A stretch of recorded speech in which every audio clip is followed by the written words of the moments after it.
I didn't cry when my mother slammed the door in my face. My kids did, 3 small bodies shaking in the cold air. But I didn't shed a tear.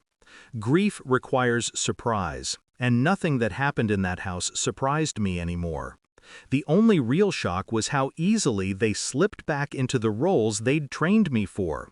The unwanted one, the leftover eater, the disposable child they could humiliate for sport. But that night was different, because I wasn't the same child they used to break. I was the woman who finally came home to end the cycle. Backstory setup. Growing up, I told myself their cruelty was discipline, that favoritism toward my sister was normal, that being shoved leftovers while she ate fresh plates was just how families worked. I swallowed all of it, those cold scraps, those colder words, and convinced myself that endurance was love. I left as soon as I could, built a life, became a mother who fed her children first. But somewhere inside me, the girl they'd trained to endure still existed.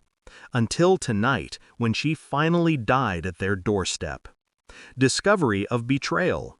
It started the moment I walked in. My mother didn't say hello. She didn't hug my kids. Her eyes darted behind me as if I should have brought gifts for her, not hungry children. "We're hungry," my youngest whispered, and that was all it took. "That table is for your sister's kids," my mother snapped. "You wait, they eat first."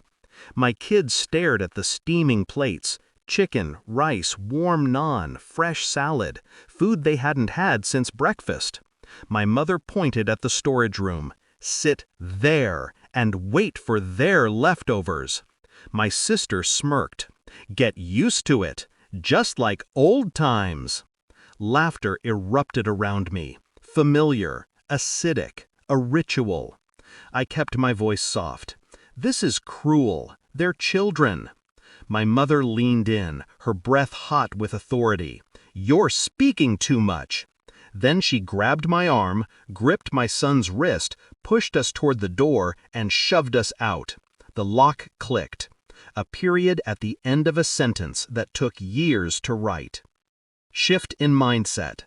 I didn't knock, didn't beg, didn't explain. I simply turned, took my kids' hands, and walked to the car. Because something inside me had already shifted. Betrayal is only shocking when you're not expecting it. But I had. I just hadn't expected the final strike to feel this calm. "Mommy, where will we eat?" my daughter whispered. "In peace," I said. And that's when the plan formed. Not out of hatred, but clarity. Revenge doesn't need rage. It needs precision. Execution of the plan. My parents depended on me more than they ever admitted. I was the only one who visited them, drove them to appointments, filled their medications, paid their bills when they forgot. My sister was the favorite, but I was the functioning one, the one who kept their world quiet and orderly.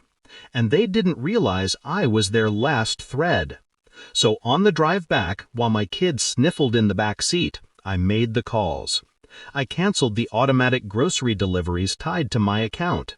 I withdrew my name as guarantor for the loan they'd begged me to co-sign. I removed myself from the medical portal where I handled their prescriptions. I called the electricity company and informed them I was no longer the financial sponsor for their bills. Every click, every confirmation felt like a door silently closing, one they couldn't slam in my face this time. I didn't destroy them. I simply erased myself from the empire of convenience they'd built on my back. And that was enough. Climax and confrontation. The first call came 10 minutes later. Then another, and another. By the time I reached home, 17 missed calls blinked on my screen. My mother's voice filled the voicemail, panic wrapped in pride, anger mixed with fear. "What did you do? The grocery delivery was canceled. The loan office called. Why did they say you removed yourself? Are you out of your mind?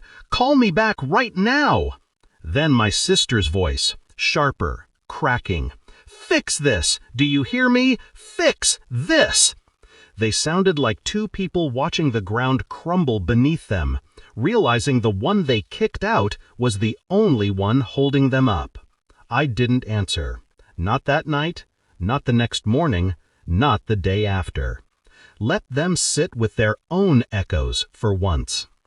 I watched my kids eating warm soup at our kitchen table, legs swinging, cheeks full, eyes safe. No storage rooms, no leftovers, no humiliation. And that was when I finally understood. The best revenge isn't cruelty, it's absence. Let them miss the daughter they threw out. Let them taste the silence they forced on me for years. Let them feel the cold they pushed my children into. I didn't slam a door on them. I simply walked away and locked mine. And now, they're the ones left outside.